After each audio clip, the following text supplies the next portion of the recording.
We're going to make a sweet omelet today, made with jam and mascarpone, and it's luscious and like a souffle in a pan. I'm using a gorgeous, gorgeous apricot and Riesling jam, so we're going to use that, and we're going to use mascarpone. We need 1/3 of a cup of this. I'm going to put 1/4 cup of jam, then we're going to whisk it up together. I like to offset all of that sweet and creamy with a little bit of freshly squeezed lemon juice. It's about a tablespoon, and we stir that up. And we can set this aside while we go ahead and make the rest of the omelet. First, we're going to separate some eggs. We're going to do it by hand. So I'm putting my yolks into the bowl, and I'm going to put the egg whites one at a time into here. And that's the 3 eggs we're going to be doing. This is vanilla sugar. I make it myself. The recipe only calls for 2 tablespoons of sugar. And 1 goes into here, and that's into the egg yolks. So I'm just going to whisk this up until it's a little bit paler and creamy. I think these are about as pale as these particular yolks are going to get because they're pretty orange. So we're just going to set those aside and get onto the whites.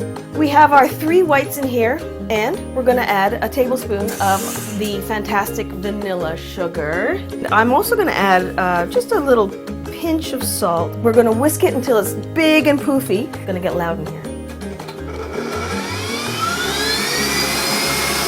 But safe to say we have some beautiful egg whites here, very fluffy. In it goes, and we can do it sort of all at once. It's not, oi, look at those. Aren't they spectacular? So we're going to fold this in.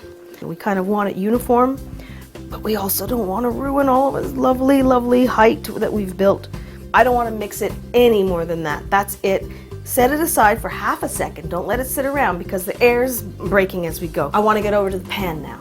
I put a tablespoon of butter in. Make sure it's nicely spread around. We're now going to transfer this in. Just use the back of the spatula. This is the waiting game. We want it to cook. We don't want it to brown. We have to be able to flip it, and it's wanting to stick to the sides. Out. I'm taking it off. You take a large plate, same size or bigger than your pan. You're going to put it on top, and you're going to do the flipperoo. Okay, wow, that's it. Take your pan. You're going to take another tablespoon of butter, melt that around, and you're going to slide this back in. And then take this and you put it back on the fire and cook it just another second or 2. So now we're just going to add this beautiful cheese. Then we're going to, I like to finish it with a little, just a little dusting of icing sugar. And then, oh my gosh,